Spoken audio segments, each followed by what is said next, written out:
Patay ang sakay ng isang pickup sa karambola ng mga sasakyan sa bahagi ng Skyway sa Parañaque.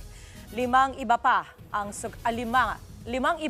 sugatan sa disgrasya. Nasa front ng balitang yan, si Nina Ong Pauco. Yuping-yupi ang sasakyan na yan ng datnan ng mga rescuers sa may Bikutan exit ng Skyway sa Parañaque. Sa loob nito, kitang naipit pa ang isang pasahero. Kaya naman nagtulong-tulong ang mga rescuer na sagipin ang naipit. Ayon sa mga otoridad, punot dulo nito ang isang truck na nawalan umano ng preno.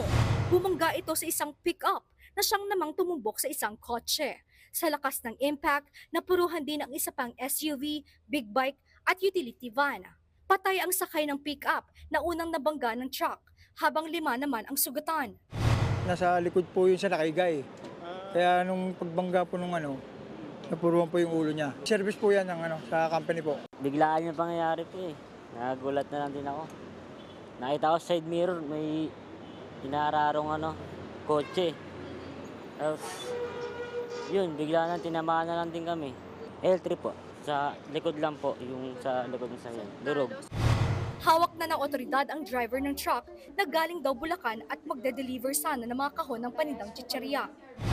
Pasensya na po kayo, hindi ko naman kagustuhan po yun eh. Ginater ko po ang problema, talagang hindi na kinaya. Iniingatan ko rin yung sarili ko. Dapat ko sana eh. Pinaggagater ko nga eh.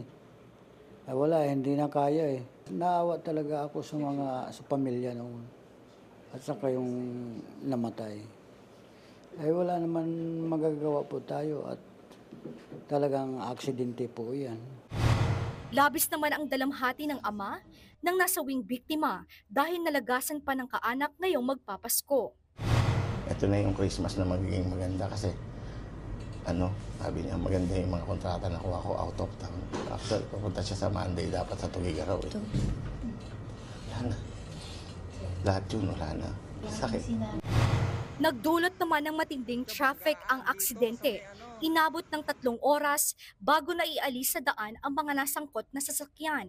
Mahaharap sa reklamong reckless imprudence resulting in homicide and multiple physical injury with damage to properties ang truck driver. Nagbabalita mula sa Frontline, Nina Ong Pauco, News 5.